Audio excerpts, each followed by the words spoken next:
Balik lagi di channel Bule Kulineran. Hari ini kita tidak sendiri tapi sama Boni. Nah, Boni dulu kuliah juga, dia sebenarnya masih kuliah di di Konstans. Saya kuliah jurusan apa? Manajemen pariwisata. Manajemen pariwisata. Untuk yang tidak tahu Konstans di mana, itu ada di selatan Jerman. Jadi kota itu berbatasan langsung sama Swiss. Nah, sebenarnya di dalam kota itu perbatasan seperti satu pinggir jalan itu Swiss, satu Jerman ya? Ya tinggal nyebrang aja kayak jalanan biasa gitu. Jadi anak gaul mau pamer dulu, udah pernah ke Swiss beberapa kali setiap hari ya. Nah, dan hari ini mungkin kalian udah tahu dari video yang terakhir, hari ini kita akan coba apa nih, kita coba makan doner ya. Doner yang kangen nih, walau baru 1,5 bulan sih ya kan? Tapi udah kangen sama ya, dia baru balik dari Jerman. Cari yang mirip gitu ya. Yang mirip seperti Jerman. Ya, kita makan Berlin Döner hari ini. Katanya seperti Jerman ya ini? Katanya. Jadi kita harus coba dulu dong. Pintar. Harus coba sehingga bisa bilang apakah enak atau tidak ya. Ya, kita harus coba dulu. Ya, kamu tahu di video terakhir aku sebenarnya coba kebab yang aku menemukan di depan karena dia jam karet 1 atau 1,5 jam ya. Berapa? 1 jam aja. 1 jam. Macet. 1 jam. Ya, macet. Itu alasan sebenarnya dan kamu tahu alasan itu sebenarnya ada 2 arti ya. Ada arti yang scientific, yang fakta, dan ada arti arti bohong seperti macet. Ya. Berarti kalau aku yang scientific lah. Pasti. Apakah aku percaya itu? Harusnya percaya. Oke, sekarang kita mau pesan apa nih? Ayo, kamu pesan apa hari ini? Kamu paling kangen apa dari Jerman? Aku kangen banget sama yang namanya durum. Kalau kamu mau makan apa tuh? Durum. Oh, itu pilihan bagus. Itu sebenarnya roti ya atau gimana? Itu kayak wrap, tapi pokoknya beda deh. Tapi itu bentuknya kayak wrap ya. Kayak wrap. Tapi isi biasanya sama dengan doner biasanya. Di sini sedikit beda ya, yang kita bisa lihat. Karena mereka nulis di sini di dalam wrap ada apa? Ada atau durum ya. Ada tomat juga, terus timun, bawang merah, sama ayam. Wow, jadi ini sebenarnya kedengaran hampir sama dengan yang di luar ya, yang kebab biasa. Oh iya, benar. Apakah itu bisa menjadi enak? Aku juga nggak tahu. Ya, kita coba aja ya nanti. Kita coba. Doner itu yang paling terkenal di Jerman kan? Oh iya.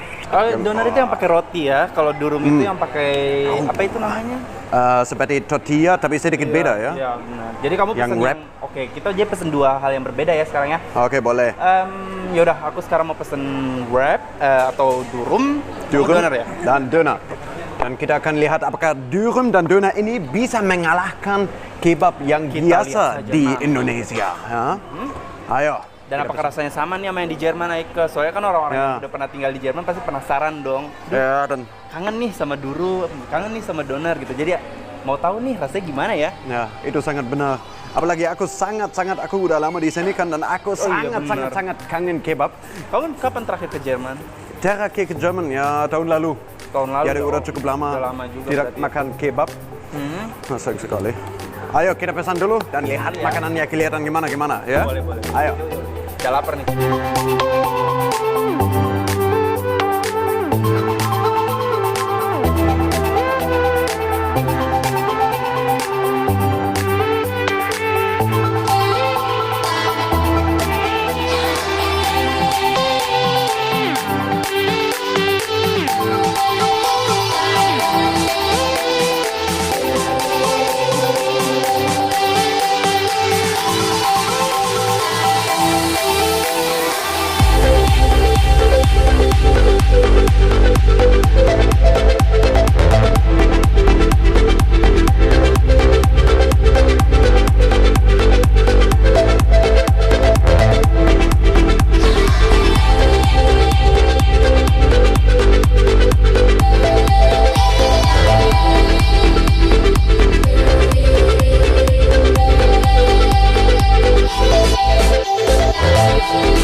Wah, itu kelihatan udah sangat enak, Bonnie.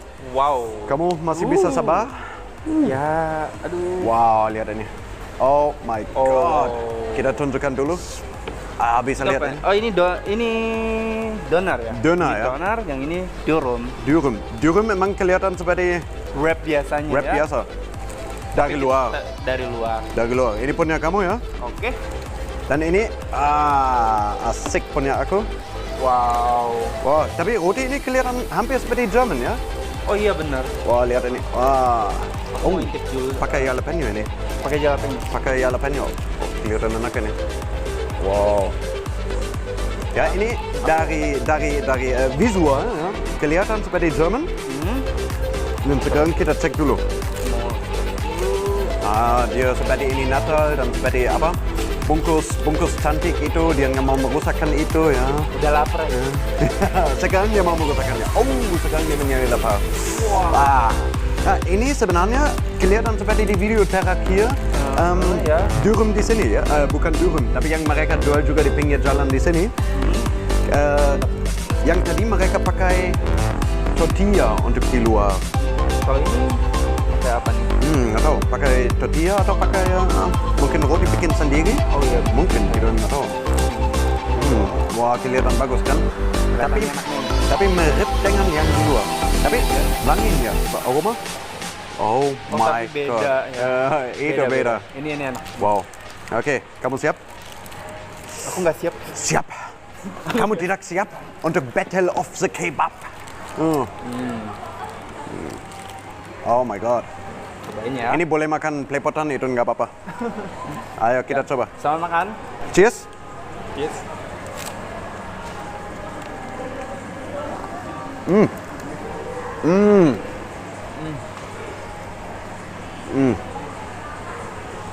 Oh my god. Kamu dapat juga yogurt sauce? Oh, itu seperti German yang yogurt sauce itu? Ya. Oh, bumbunya pas. Oh my god, Ini cukup mirip sama rasa yang di Jerman. Cukup mirip kan? Wah. Cukup mirip dan harga sebenarnya juga cukup mirip. Karena ini harganya 60.000. Di German 4 euro, ya itu sama aja. Oh iya benar ya. 4 euro Tapi sekarang sekarang di di German kan? Konstans 4,5. 4,5 sudah ya. Inflasi juga di Eropa ya. Wow, tapi rasanya mantap. Iya. Wow, ayo. Nah, dagingnya di sini pakai bumbu berbeda kan? Iya. Ini kayaknya dagingnya kayak pakai bumbu ya. Pakai ya. Di German biasanya tidak nggak ada bumbunya ya. nggak terlalu banyak ya. Cuma di beberapa warung kebab. Iya.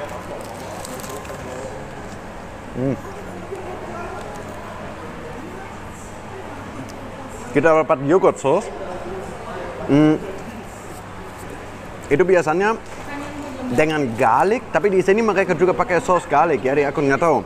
Kamu bisa merasakan apakah yogurt sauce juga dengan garlic atau enggak? Agak susah ya. Di Jerman biasanya pakai tzatziki kan? Iya, tzatziki. Oh enak. Kamu biasanya suka itu? Aku suka itu. Aku biasanya kalau pesan yang di Jerman itu, semua sausnya aja aku campur. Dan biasanya mereka untuk yang ngerasa pedas, biasanya dikasih kayak bubuk cabai. Oh, enak itu ya. Karena Jerman biasanya pakai saus apa? Cocktail sauce? Cocktail sauce sama yogurt sauce. Tzatziki ya? Yogurt sauce sama Sejenis tzatziki. Oh ya, itu enak banget. Kalau di Berlin, emang juga ada banyak saus yang lain. Karena Berlin itu seperti ibu kota ya. kebab. Nah, ibu kota kebab ya. Di setiap pojok jalan pasti jual kebab yang cukup murah. Itu asik. Cobain lagi nih, Aiko. Ayo. Ini bikin nafsu.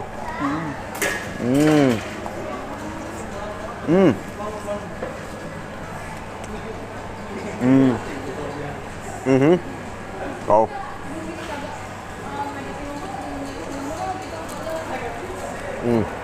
Ini untuk kebab. Di Indonesia, untuk aku mungkin yang paling enak yang aku pernah dapat. Iya benar. Benar ya? Wah. Ada juga yang enak di luar kan? Ada, tapi tidak seperti ini. Jadi, Nikmat deh pokoknya itu. kamu pernah coba Baba Raffi? Baba Raffi ya pernah. Ya pasti. Dan gimana kamu bisa membandingkan untuk orang yang mungkin cuma tahu kebab Baba Raffi? Gimana kamu bisa menjelaskan kebab ini? Apa bedanya? Kalau menurut aku ini satu perbedaan rasanya itu dari sausnya ya. Oh ya? Iya gak sih? Yang yogurt ya? Benar, dari yogurt sausnya. Terus juga bumbu dari dagingnya juga agak beda ya. Oh itu mantap bumbu daging. Jadi ini kayaknya bumbunya lebih terasa gitu. Di sini juga pakai daging yang beneran kelihatan seperti daging ya? Ini kelihatan sedikit mungkin? Karena di Baba Raffi, atau maaf ya, saya lalu mention Baba Raffi, tapi di toko sebelah sering pakai daging yang tidak beneran kelihatan seperti daging ya. Jadi kita nggak tahu campur banyak dan nanti kelihatan gelap dan rasanya ya, tidak terlalu. Oh, tapi daging ini,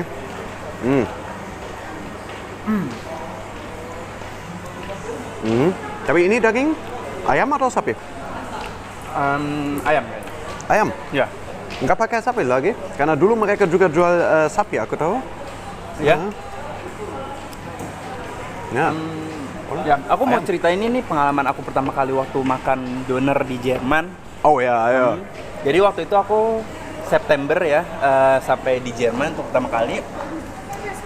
Terus sampai di Konstanz, itu kita jalan-jalan keliling kota sedikit.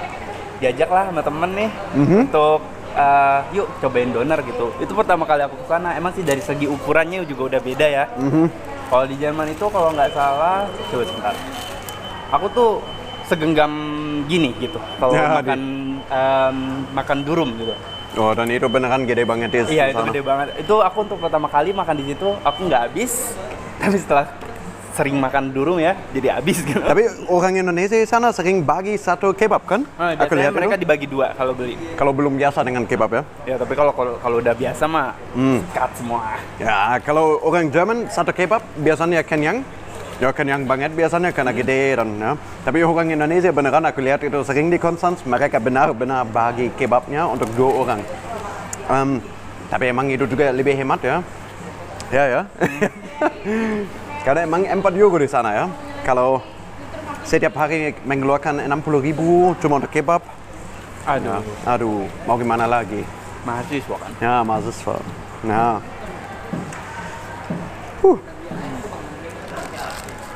Oh ya, dan kalau di sana itu biasanya kita pakai daging apa sih ya? Kambing ya? Atau sapi biasanya? Ya, kita biasanya bisa pilih kan, ada sapi, Ada ayam juga? ada ayam dan kambing. Biasanya bisa pilih. Kadang-kadang mereka juga masukin jagung ke dalam kebab. Aku sangat suka itu. Iya. Ada satu di Konstanz yang oh my god itu gila enak banget. Karena Dan kalau kamu tahu ada satu di Konstanz yang di dekat yang di daerah Walmatingen. oh ya, Tahu itu ya? Itu di sana juga dia toko kebabnya itu dia punya sambal khasnya sendiri tuh. yang pas banget untuk orang Indonesia Iya, kan? itu pedes. Karena itu Karena sambal di Jerman makanan itu nggak ada untuk yang cabai-cabean. cabe-cabean. Dia lagi pikirkan apa sih ini? Untuk kayak sambal-sambal itu biasanya nggak pedas. Biasanya cuman kalau di Jerman itu lebih cenderung asam ya kira rasanya. Nah, kalau yang di toko kebab itu tuh yang di dekat aku bilang tadi yang di dekat Mall Matingan. Ya, itu wajib dicoba deh. Itu yang juga masukin jagung. Nah ya itu, dan dia rotinya bikin sendiri ya kalau nggak salah. Jadi Iya. kalau misalnya kita pesen, itu rotinya langsung dibikin Segar. sama Jadi jualnya kita sering bisa lihat mereka bikin roti itu sendiri Iya. dan ya segar. Dan sambal itu yang kamu mention, itu emang sambal kacang ya? Ya dia buatan sendiri soalnya aku baca. Oh itu enak banget itu. Tuh, habisin aja.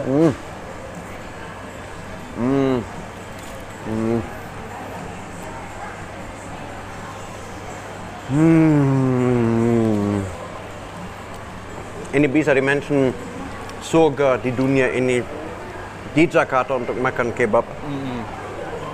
Aku harap mereka cepat juga ke Jogja, buka cabang di sana, sehingga kita bisa menikmati itu setiap hari. Ya oke, setiap hari mungkin tidak, tapi ya,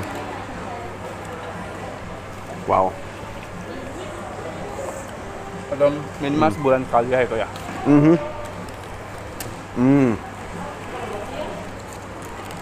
Kalau lagi tanggal muda ya, kasihan.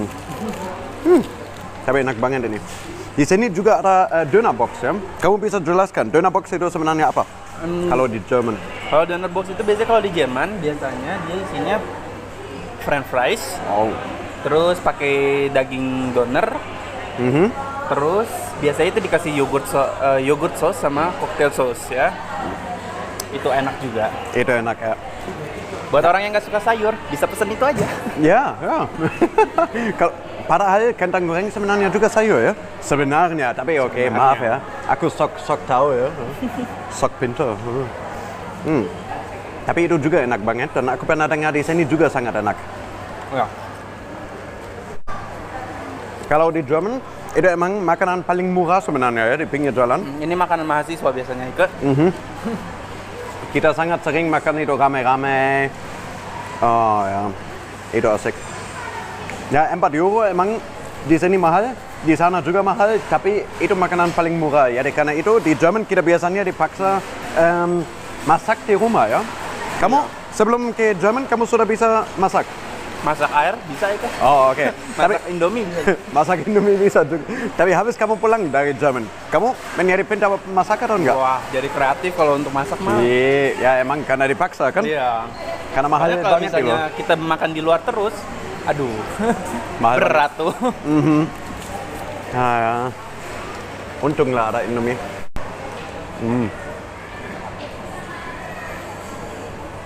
Oh. Di sini mereka emang pakai lebih banyak bumbu yang aku baru jatuhkan juga. Maaf ya, maaf ya. Nah, jadi menurut kamu kalau ke Jerman salah satu makanan orang harus coba apa? Doner. Pas. Sama durum biasanya. Oh ya.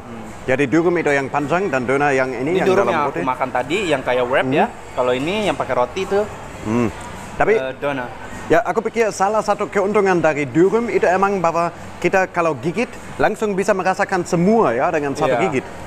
Kalau di doner daging sering di bawah dan di atasnya salad. Dan tapi kadang-kadang yang bikin susah kalau lagi makan durum adalah udah bagian ujungnya kayak gini nih, Aika, biasanya. Itu susah. Itu biasanya susah ya. Itu biasanya penuh dengan saus dan Dengan semua kan. saus, ya Itu benar. akan menjadi pelepotan. Jangan malu.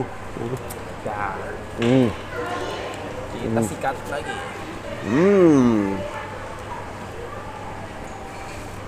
Oh ya, kita juga bisa tambah feta cheese. Itu keju kambing ya. Feta. Di sini juga ya, bisa tambah.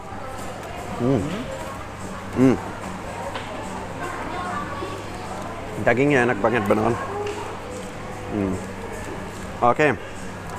Kalau saya membandingkan ini dengan yang kita makan di video terakhir, di video terakhir itu emang Döner King ya, atau Kebab King, aku udah lupa namanya. Itu sebenarnya di depan sini, jadi tidak jauh dari Berlin Döner. Di sana aku kasih 8 dari 10 poin untuk kebab itu, karena itu untuk Indonesia beneran enak. Tapi yang ini, wow, dengan mudah ini bisa mengalahkan semua kebab Indonesia. Benar, iya, benar. Ya. Jadi ini dapat untuk Indonesia mungkin 10 dari 10 poin. Kamu setuju atau? Aku ya kalau untuk semua perbandingan di Indonesia, Di Indonesia, aku boleh ya. kasih ini 10 poin Tapi kalau di Jerman emang lebih bagus lagi Iya. kan? Jauh Dan- lebih bagus lagi ya. dan lebih banyak. Lebih ya, itu masalahnya di sini cukup kecil juga ya. Nah, oh di Jerman itu gede dan rasanya Jadi kalau lagi ke Jerman coba makan ini ya, kebab atau durum. Ada di mana-mana ya, tidak harus cari sebenarnya karena ada di mana-mana. Aku lagi menikmati Dia- setiap gigitannya. Nah, dia masih berjuang dengan durumnya. Tapi bikin kenyang atau tidak terlalu? Cukup bikin kenyang. Cukup, oke. Artinya kita masih harus cari makanan lagi. Oh ya, itu kita lupa cerita ya. Karena semua orang pikir doner kebab itu dari Arab. Emang kebab iya, dari betul. Arab kan? Tapi doner kebab yang dalam roti. Kamu tahu dari mana? Itu dari mana? Coba tahu cerita. Ayo, kamu tahu atau enggak? Itu dari Jerman ya? Enggak. Boom. Benar. Benar. Dari kota? Dari Berlin. Benar. Dan kenapa? Karena dulu Pada suatu hari, itu sejarahnya yang dulu banyak orang Turki yang datang ke Jerman, bukan sih? itu benar ya, mereka bawa makanan kebab. Tapi Dimodif. akhirnya ya ada orang Turki di Berlin. Dia lihat itu berapa tahun lalu, aku udah lupa itu. Mungkin 20 tahun lalu ya, kira-kira 90-an. Dia lihat bahwa orang Jerman sangat stres dan karena itu mereka nggak bisa makan kebabnya yang dia jual. Itu dulu masih seperti ada donat teller, jadi itu emang dipiring makan begini. Dan dia lihat mereka sangat stres. Jadi dia masukin itu ke dalam roti dan akhirnya banyak orang mau beli itu. Oh. Dan dari itu Sejarahnya ya. itu sejarahnya ya. Dari itu sebar kemana-mana di Jerman dan juga sampai manapun. Sampai Australia aku juga lihat di mana-mana. Oh, jadi itu awalnya dari ini ya, dari Turki pertama. Emang ya. Terus mungkin karena dimodifikasi dan akhirnya mereka bisa di packaging sesuai dengan kebutuhan orang-orang Jerman pada masa itu ya, Ika. Iya, karena orang Jerman memang stres dan sering cuma mau ambil itu dan makan sambil jalan kan. Di sana sering kan. Di sini aku belum pernah lihat orang yang makan sambil jalan. Ya. Ya. Tapi di sana benar. Nah, jadi sebenarnya dari itu. Dan kalau kita ke Turki dan pesan kebab, itu jauh berbeda dengan itu kebab yang kita kita. Di piring bukan sih itu? Yang Ya, tapi sayur-sayur terpisah gitu kan? Ya, tapi katanya juga masih berbeda dengan yang. Masih berbeda juga dari ini. Masih berbeda juga ya. Berarti Tapi ya. kita harus cobain doner juga, apa namanya? Yang Kebab ada di juga Turki. nih di Turki. Ya, yang bukan doner kebab tapi kebab. Kebab asli. Oke, jadi ini sebenarnya asli makanan Jerman kalau dalam roti. Asik ya? Padahal tidak benar-benar asli. Dan ada juga makanan Jerman yang khas itu yang apa namanya? Currywurst ya. Oh, currywurst. Itu juga dari ya sosis curry kan? Juga dari Berlin. Enak juga. Itu dari Berlin juga ya. Harus dicoba juga. Coba dong Aika cerita sedikit kenapa sih kok bisa gitu. Itu kan orang Turki. Tahu banget ya. Iya dong. Kan itu orang Turki nih. Kok bisa sih itu ada memperkenalkan makanannya di Jerman itu gimana tuh Aika? Ceritanya kenapa sih bisa ada orang Turki banyak gitu di Jerman? Oh, itu sebenarnya habis Perang Dunia II atau cukup lama habis itu. Jadi dalam tahun 1968 kalau nggak salah ada Wirtschaftswunder. Wirtschaftswunder, ayo. Wirtschaftswunder. Coba manajemen makan. Ayo. Apa itu Wirtschaftswunder? Keajaiban perekonomian. Ya, kedengaran bagus. Ajaib. Ajaib gitu Ajaib. ya. Ya, jadi saat itu kita perlu banyak orang yang bisa bekerja dan karena itu ada agreement di antara Turki dan Jerman bahwa orang Turki datang ke sana sebagai pekerja ya. Oh iya. Ya. Untuk bekerja ya. Untuk bekerja di sana Apa itu bahasa banyak. Jermannya? Gastarbeiter. Oh ya, dia belajar history. Kan belajar itu dulu. Oke, besok dia mau melamar di History Channel. Ya, jadi mereka datang ke sana dan tentu saja sekarang sudah cukup banyak, lebih dari 1 juta orang Turki di Jerman. Kalau nggak salah, mungkin sampai nggak tahu, tapi lebih dari 1 juta orang Turki. Banyak juga ya berarti. Banyak, dan tentu saja mereka juga mau bawa makanan mereka. Karena kamu tahu, kalau kamu misalnya ke Jerman, pasti kamu tetap mau makan rendang atau apapun ya. Iya dong pastinya. Mungkin nggak bisa masak rendang, tapi kamu pernah masak sate Padang dulu? Oh ya, dan itu juga nggak terlalu enak kan. Enak kok, enak. Ya, sate Padang yang aku masak sampai sekarang selalu gagal. Tapi ya, Kamu perlu belajar lagi. harus belajar lagi. Ya, karena itu ada banyak kebab di Jerman. Tapi guys, kita cerita lebih banyak tentang Jerman di video berikutnya. Jadi, makasih banyak kamu sudah menemani aku Sama-sama nih. hari ini makan. Iya. Dan makasih untuk traktir, makasih. Mahasiswa disuruh traktir. Aduh, ajaib. Oke guys, makasih banyak untuk nonton. Dan silakan juga langsung subscribe di bawah situ. Atau klik wajah aku yang sebentar lagi di akhir video lagi muncul. Juga check out Instagram aku yang ada hampir daily updates. Boleh kulineran tentu saja. Mau kasih tahu Instagram kamu juga? Lihat aja di Instagramnya dia. Oke, malu, nggak apa-apa. Nah, jadi dan juga jangan lupa share video ini sama teman-teman yang mau ke Jerman atau mau coba makanan Jerman. Halal juga ini, ya, halal ya. Halal ya. Halal. Oke guys, dan seperti selalu, jangan sedih, aku pasti akan kembali.